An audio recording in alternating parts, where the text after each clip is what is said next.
मेरा आज का व्लॉग स्पेशली फ्रीलांसर्स के लिए, रिमोट वर्कर्स के लिए, या वो लोग जो ऑनलाइन बिजनेस कर रहे हैं, ऑनलाइन अर्निंग कर रहे हैं और वो उनका ड्रीम है कि वो किसी बाहर के कंट्री में जाके अपनी ज़िंदगी को गुजारें। तो आज का व्लॉग स्पेशली उन लोगों के लिए है।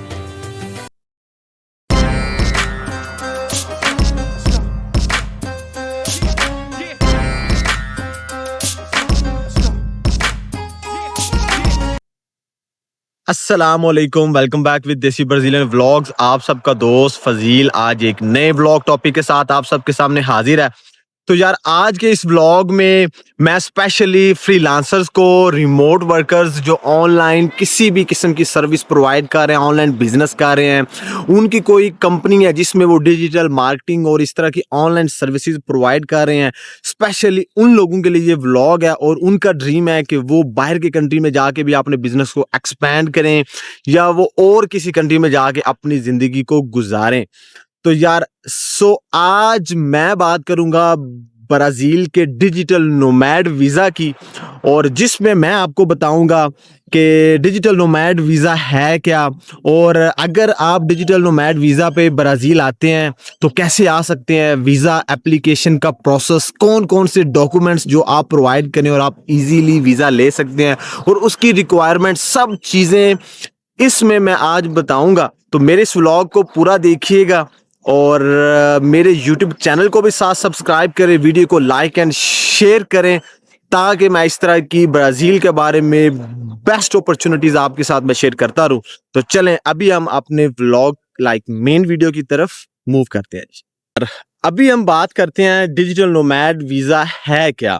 सो बेसिकली ऐसे करके डिजिटल नोमैड के, अगर एक बंदा कोई फ्रीलांसर है, वो अपवर्क के थ्रू या किसी और प्लेटफॉर्म के थ्रू, लिंक्डइन के थ्रू, और इस तरह के जो डिफरेंट ऑनलाइन सर्विस प्रोवाइड करने वाले प्लेटफॉर्म्स हैं, उनके थ्रू वो बिजनेस कर रहा है, उसके अपने क्लाइंट्स हैं, या वो बंदा किसी बाहर की कंपनी के साथ as a digital marketing, SEO और ऐप डेवलपर, कोई भी जो आईटी की सर्विस वो ऑनलाइन प्रोवाइड कर रहा है, उनके साथ काम कर रहा है, तो वो एलिजिबल होता है जी डिजिटल नोमैड के लिए। क्योंकि डिजिटल नोमैड स्पेसिफिकली उन्हीं लोगों के लिए है जो लोग ऑनलाइन बिजनेस कर रहे हैं, ऑनलाइन जॉब कर रहे हैं और एक स्पेसिफिक अमाउंट मंथली अर्न कर रहे हैं, या उनके अकाउंट में एक स्पेसिफिक अमाउंट पड़ी हुई है जिसकी बेस पे वो अपना वीज़ा बाहर किसी कंट्री में अप्लाई कर सकते हैं, और वो उस कंट्री में जाके अपनी जॉब को भी कंटिन्यू रख सकते हैं, और एक अच्छा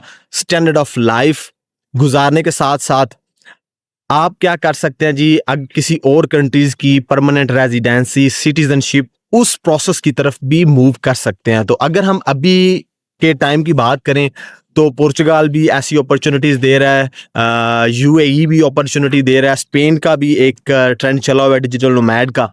तो इन सब कंट्रीज को अगर मैं कंपेयर करूं ब्राज़ील के डिजिटल नोमैड वीज़ा के साथ, तो यार Brazil as compare to other countries, तो ये यार एक आप कह लें कि इजी वे आपके लिए परमानेंट रेजिडेंसी की तरफ मूव करने के लिए, लाइफ को यहाँ पे एक स्टैंडर्ड ऑफ लाइफ, आप कह रहे हैं गुजारने के लिए, एक सस्ती जगह गुजारने के लिए, जिंदगी गुजारने के लिए। तो यार ये एक बहुत अच्छा और इजी ऑप्शन है आपके पास, और इसमें रिक्वायरमेंट्स भी इतनी बड़ी नहीं है। वो भी मैं वीडियो में आपको साथ आगे चल के बताता करता हूँ। तो अभी जैसा कि मैंने एक्सप्लेन कर दिया, ये स्पेसिफिकली फ्रीलांसर्स के लिए, रिमोट वर्कर्स के लिए जो कॉन्ट्रैक्ट में है या उनके अपने क्लाइंट्स हैं या किसी और फॉरेन कंपनी के साथ काम कर रहे हैं, तो ये अपॉर्चुनिटी उन लोगों के लिए है। अच्छा, अगर हम इसके साथ बात करें बेनिफिट्स की कि हमें ब्राज़ील में ही क्यों आना चाहिए। अच्छा, अब हम चले कंपेयर करते हैं जी अरब के साथ। अच्छा, मैं कहता हूँ यूनाइटेड अरब एमिरेट्स के साथ बात करते हैं, स्पेन के साथ बात करते हैं, या पोर्चुगाल की बात करते हैं। अब स्पेन और पोर्चुगाल, इन कंट्रीज़ का अगर आप डिजिटल नोमैड वीज़ा करें तो आप क्या लें, रिक्वायरमेंट भी ज़रा स्ट्रिक्ट होंगी, ठीक है। अगर आप इंटरव्यू के प्रोसेस में मूव करते हैं या वीज़ा अप्रूवल रेशियो की तरफ देखते हैं, तो वो आप कह लें कि काफ़ी डिफ़िकल्ट होगी आपको वो वीज़ा लेना, रिक्वायरमेंट और इंटरव्यू में आगे वीज़ा ऑफिसर को सेटिस्फाई करना, वो एक डिफ़िकल्ट प्रोसेस और लेंथी प्रोसेस हो सकता है एज कम्पेयर टू ब्राज़ील। अच्छा, अब हम बात करते हैं यूनाइटेड अरब एमिरेट्स की। अच्छा, उसमें ऐसे करके है जी कि अब मैं कहता हूँ कि एक बंदा अरब में बहुत दुनिया रह रही है यार, बहुत दुनिया रह रही है। अब मुझे डेली बेस पे ना बहुत ज़्यादा क्यूरीज रिसीव होती हैं अरब कंट्री से, ठीक है? और वो क्या कहते हैं जी, यार हम इतना इतना अरसा इधर रह रहे हैं, ठीक है?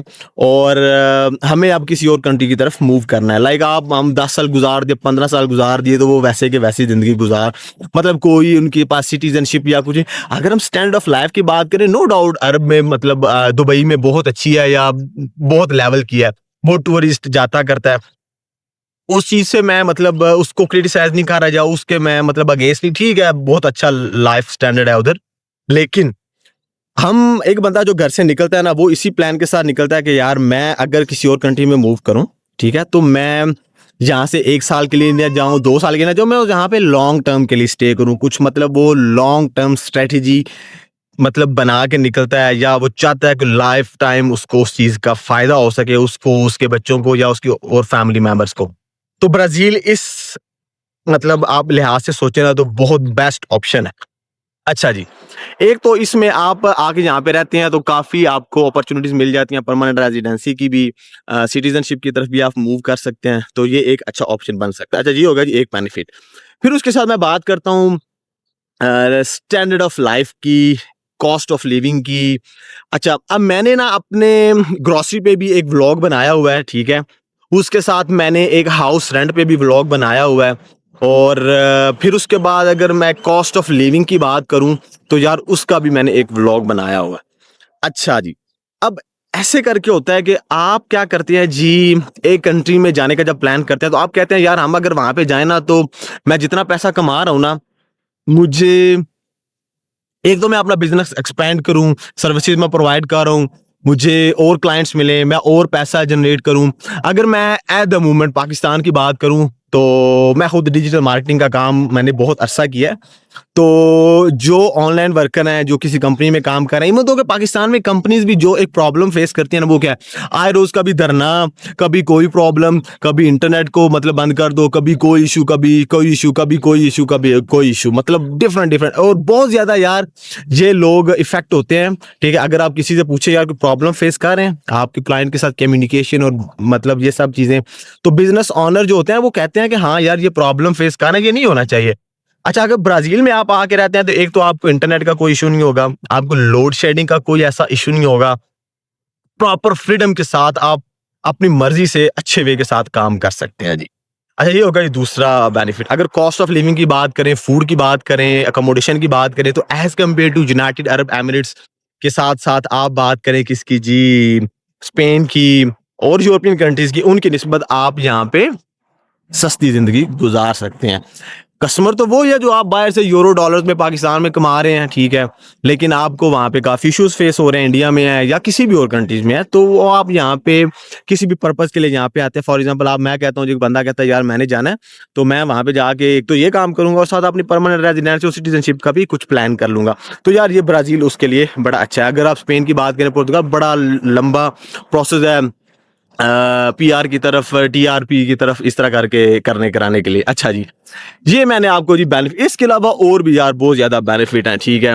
और आप नई लैंग्वेज सीखते हो, नए कल्चर में आते हो, ठीक है? बहुत अच्छा मतलब अगर फूड की बात करें बहुत अच्छी है, क्लाइमेट की बात करें बहुत, इस तरह के और यार बहुत ज़्यादा बेनिफिट आपको मिलेंगे, ठीक है? हम अगर अगर सेफ्टी एंड सिक्योरिटी की बात करें, लोगों का बहुत बड़ा कंसर्न होता है, ठीक है? अक्सर टिकटॉक पे भी कमेंट्स रिसीव होते हैं। लोग व्हाट्सएप पे भी पूछते हैं कि यार वो वाक़ई सेफ है और कौन सी सिटी में आएँ? सिटी में पहले भी बता चुका हूँ यार आपको, ब्राज़ीलिया कैपिटल है, सेफ सिक्योर है। फ्लोरियानोपोलिस की बात करें वो भी अच्छा है।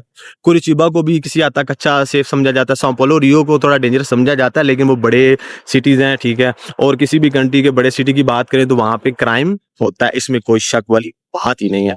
तो वो और मैंने जो पाकिस्तानी कम्युनिटी यहाँ पे है उनके भी मैंने ब्लॉग किए हुए हैं, आप वो भी देखें, आपको और पता चलेगा कि वाक़ई सेफ्टी सिक्योरिटी का मसला है। लोग इधर रह रहे हैं इतने-इतने सालों से, उनकी क्या मतलब इस बारे में ओपिनियन है। सो ये सारे बेनिफिट्स इसमें आ गए। उसके बाद मैंने डिजिटल नोमैड को एक्सप्लेन भी कर दिया। अच्छा, अब बात करते हैं जी हम इसके लिए जो रिक्वायरमेंट्स हैं, वीज़ा की रिक्वायरमेंट्स, और फिर उसके बाद मैं एप्लीकेशन प्रोसेस के बारे में बात करूँगा। अच्छा जी, अब मैं कहता हूँ जी वीज़ा के लिए डॉक्यूमेंट्स कौन से चाहिए? अच्छा जी, अब मैंने ना जो टूरिस्ट वीज़ा और जो नॉर्मल दूसरे वीज़ाज़ हैं उनके लिए भी मैंने एक डॉक्यूमेंट्स के लिए वीडियो बनाई हुई है, ठीक है? आप अपने माइंड को और क्लैरिफ़ाई करने के लिए उस वीडियो को भी देख सकते हैं।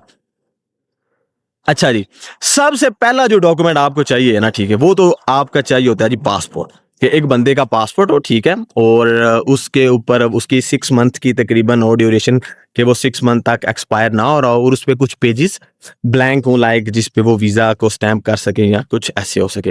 ये होगी जी फर्स्ट रिक्वायरमेंट। अच्छा, फिर उसके बाद आ जाती है जी आपकी एक व्हाइट बैकग्राउंड की फ़ोटो है, क्योंकि ब्राज़ील में आप किसी भी वीज़ा के लिए आते करते हैं, अप्लाई करते हैं, तो यार उसके लिए जो फ़ोटो चाहिए होती है ना, ठीक है? उसका ये उसको आपकी उसकी ये पिक्चर भी आपको और उसका साइज़ भी ये आपको साइड पे नज़र आ जाएगा, ठीक है? सो उनको आपको चाहिए होती है वो पिक्चर, और वो भी ऐसे कि आपकी 3 मंथ पुरानी हो। लाइक आप कोशिश करें जब अप्लाई करें नई पिक्चर बनवाएँ और नई पिक्चर ही दें। ये हो गया जी जनाबे वाली दूसरी रिक्वायरमेंट आपकी।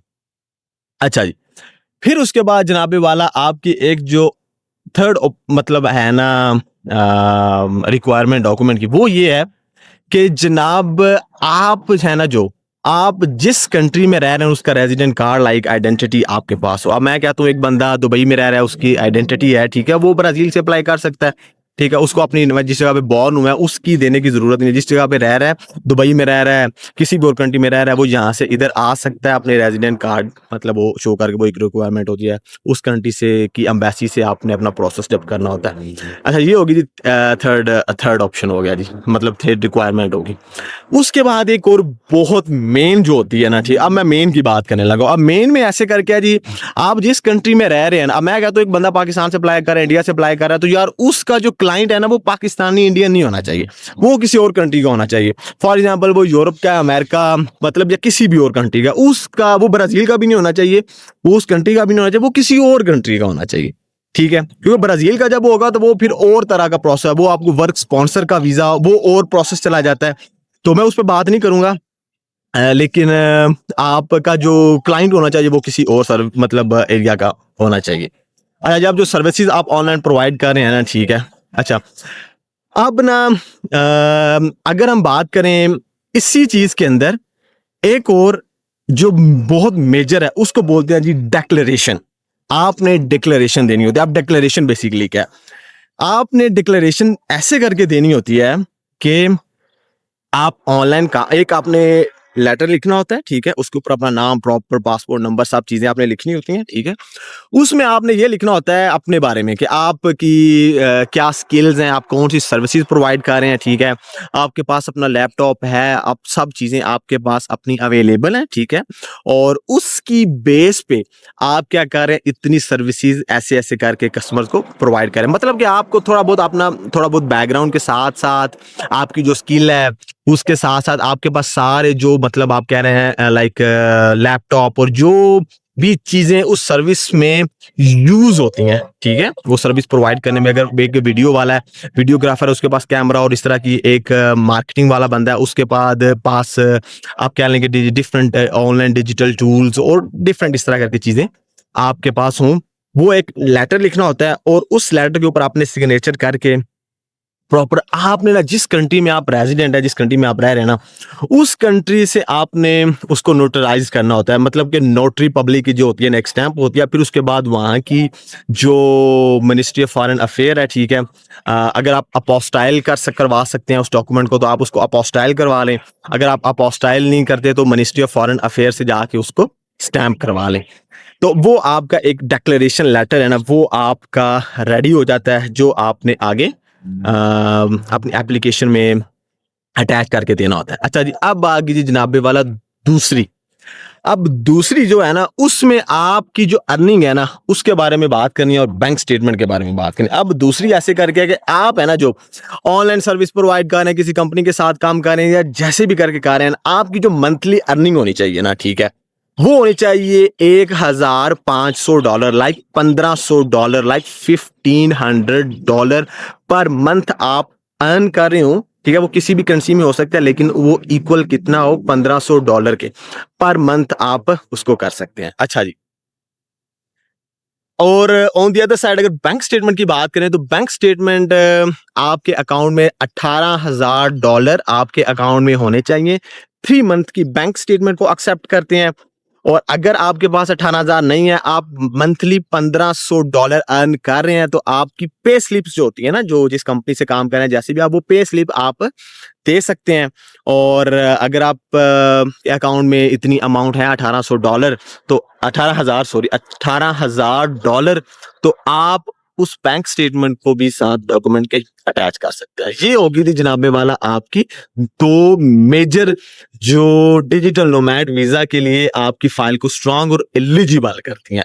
अच्छा, तो अब हम बात करते हैं थर्ड नंबर के बारे में। अब थर्ड नंबर में जो एक बहुत इंपॉर्टेंट चीज है ना, वो है जी आपका किसी फॉरेन कंपनी के साथ, फॉरेन जिस बंदे के साथ आप काम कर रहे हैं, फॉर एग्जांपल आपका क्लाइंट है जो, उसके साथ आपके पास एक कॉन्ट्रैक्ट होना चाहिए, ठीक है, या कोई ऐसा लिंक जिसके थ्रू आप प्रूव कर सकें कि आप फॉरेन बंदे के साथ काम कर रहे हैं। अब मैं कहता हूँ एक बंदा किसी फॉरेन के साथ काम कर रहा है, उसके साथ जो कॉन्ट्रैक्ट हुआ है वो आप ले लें। और यूजुअली कॉन्ट्रैक्ट जो होते हैं या इंग्लिश में होना चाहिए ब्राजील के लिए, अगर इंग्लिश में नहीं है तो वो पोर्चुगीज लैंग्वेज में होना चाहिए। अगर किसी और लैंग्वेज में उसको आप इंग्लिश में ट्रांसलेट कर लें, ट्रांसलेट तो डायरेक्ट पोर्चुगीज में करना बहुत अच्छा है। अगर कॉन्ट्रैक्ट हो इंग्लिश में जाए, हो इंग्लिश में, तो वो और बहुत अच्छा ऑप्शन है, क्योंकि 2 ही लैंग्वेज में एक्सेप्ट किया जाता है, एक पोर्चुगीज लैंग्वेज में और दूसरा इंग्लिश लैंग्वेज में।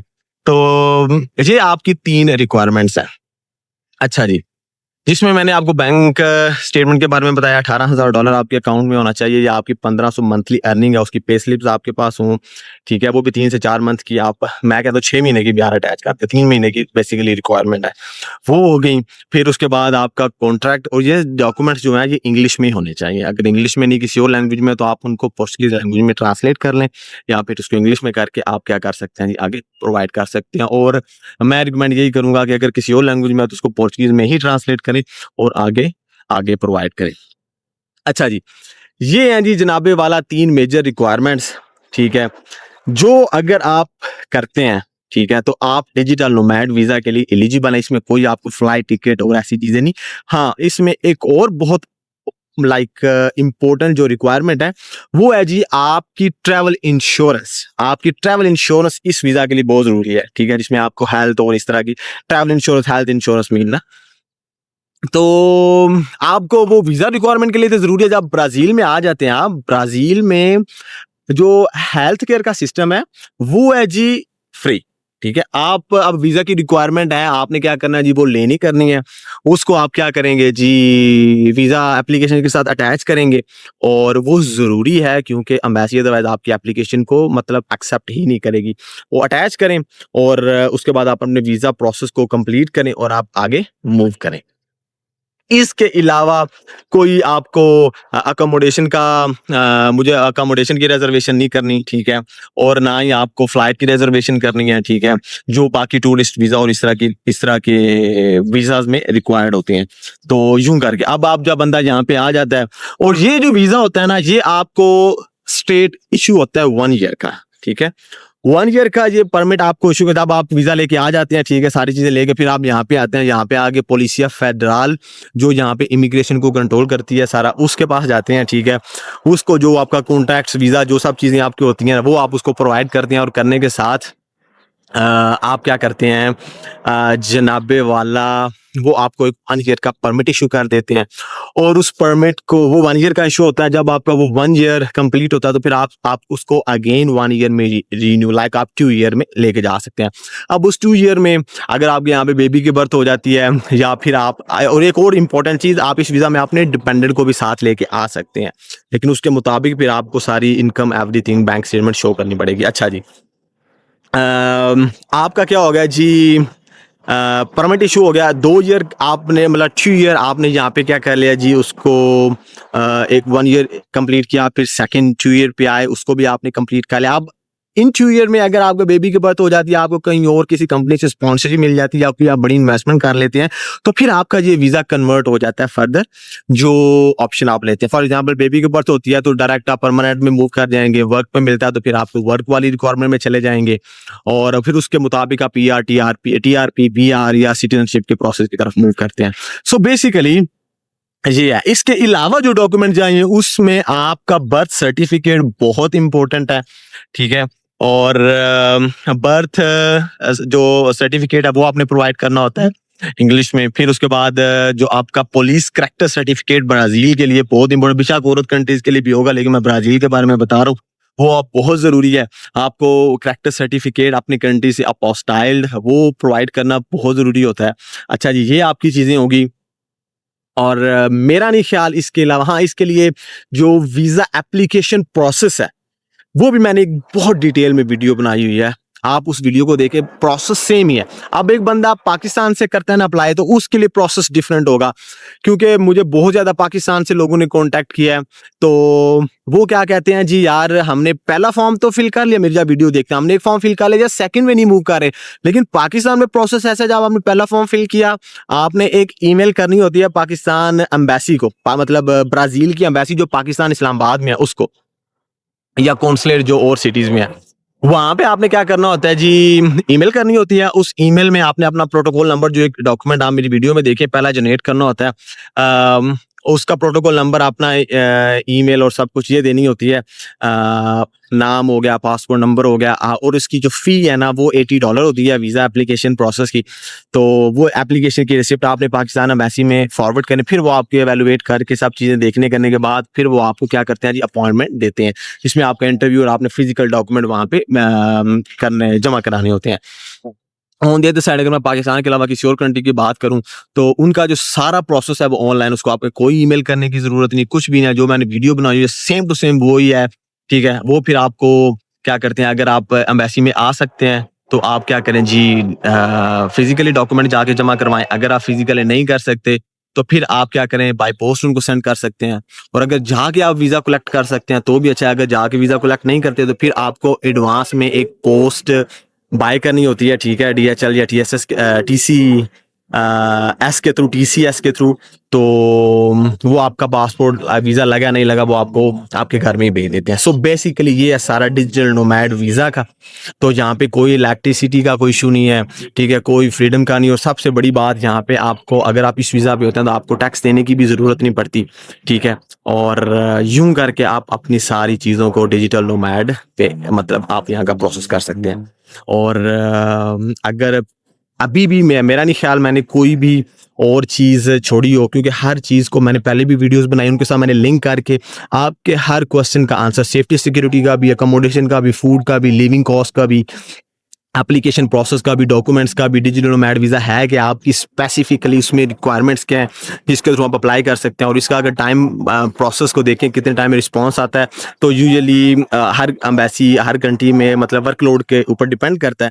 अगर मैं बात करूं सऊदी अरेबिया की, इंग्लैंड की, या और किसी कंट्री के, तो 14 डेज तक ना, या लाइक 2 वीक्स तक आपको रिस्पांस करते हैं। और ज़्यादा भी हो सकता है, वो वर्कलोड पे डिपेंड करता है। अच्छा, अभी भी किसी भाई का कोई भी क्वेश्चन हो डिजिटल नोमैड वीज़ा के बारे में, वो मेरे से कमेंट सेक्शन में भी पूछ सकता है, और मैं नो प्रॉब्लम उनको रिप्लाई करूंगा उस लाइक जो क्वेश्चन उनका होगा उसके बारे में। और मैंने PR, TRP ये सब चीज़ें भी बता दी हैं। मैं अगेन इस चीज़ के बारे में कहता हूँ कि आप जिस वीज़ा पे आते हैं 1 ईयर का मिलता है, फिर उसको आप 2 ईयर में लेके जाते हैं। और इसमें ऐसा कोई सीन नहीं होता कि आप 1 ईयर में, 2 ईयर में आए और फिर आप उसको PR में कन्वर्ट कर लेंगे, TRP ले लेंगे, सिटीजनशिप, ऐसा कोई सीन नहीं होता। आपने यहाँ पे 2 साल है, और उसी 2 साल के अंदर आपने यहाँ पे कोई और वीज़े वाला सेक्शन लाइक अपॉर्चुनिटी फाइंड करनी, जिसमें आप अपने वीज़े को कन्वर्ट करते हैं, और तब जाके आप अपनी TRP, PR या सिटीजनशिप की तरफ मूव कर सकते हैं। तो नॉर्मली ब्राज़ील बड़ा फेमस है कि 2 ईयर में पासपोर्ट मिल जाता है, 1 ईयर में PR मिल जाती है, 4 ईयर में भी कुछ वीज़ाज़ में आप सिटीजनशिप की तरफ मूव करते हैं। तो यूं करके इंटरनेशनली इसकी इमिग्रेशन अभी तक ईजी है। तो मे बी इन फ्यूचर जैसे दूसरे कंट्रीज चेंज कर रहे हैं हम प्रोसेस को, मे बी ये भी कर दें। तो ये जनाबे वाला मेरा सारा डिजिटल नोमैड के बारे में प्रॉपर इंफॉर्मेशन है आप लोगों के लिए। और अगर आपको मेरी ये वीडियो पसंद आई है तो मेरे यूट्यूब चैनल को सब्सक्राइब करने के साथ साथ वीडियो को लाइक एंड शेयर करें, और ताकि मैं इस तरह की वीडियोस आप लोगों के लिए बनाता रहूं। तो चलें जी, अभी आप मिलते हैं अपनी नेक्स्ट वीडियो में, तब तक के लिए जी खुदा हाफिज।